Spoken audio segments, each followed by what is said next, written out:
cooperative society. Who is it protecting? Who are its members here? The producers are the members.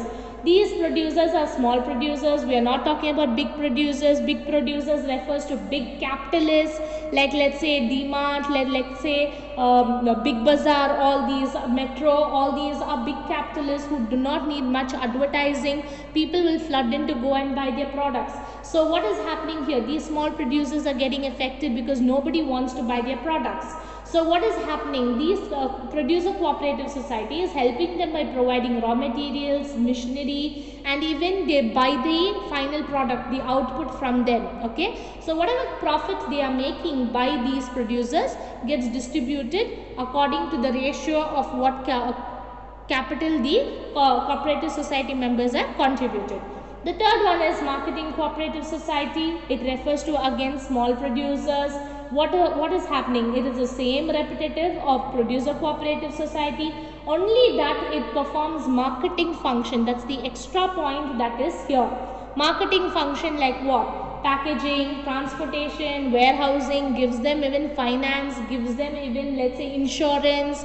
All these are your marketing functions. Yes, you have already learned this topic in the auxiliaries of trade under commerce.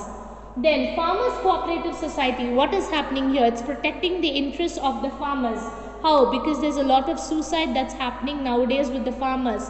Why? Because there's nobody to help them. So this particular farmers cooperative society is providing providing inputs like seeds, fertilizers, machineries, and it's also helping to buy the yield from them.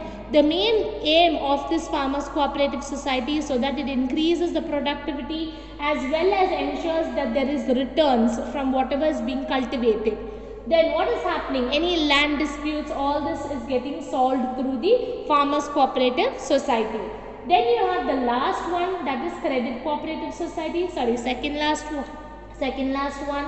It protects the interests of people who are from the money lenders' hands, because money lenders are people who always take the money and then they charge heavy rate of interest on the members or on the people. So it's protecting them and it's telling them you can take loans from us and we would charge you low rate of interest at reasonable installments. Then the last one is cooperative housing society. For those people who are of middle income or of lower income who wants to buy houses, and let's say they want to purchase lands, for those kind of people this particular cooperative housing society is available. So these people, what do? They have installment rate options. They have different types of houses being constructed. You can also go and check and you can see whether you want to buy a land from them, whether you want to buy the constructed house. Depending on that, you will start paying your installment. So this particular topic is a very, very important 8 marker.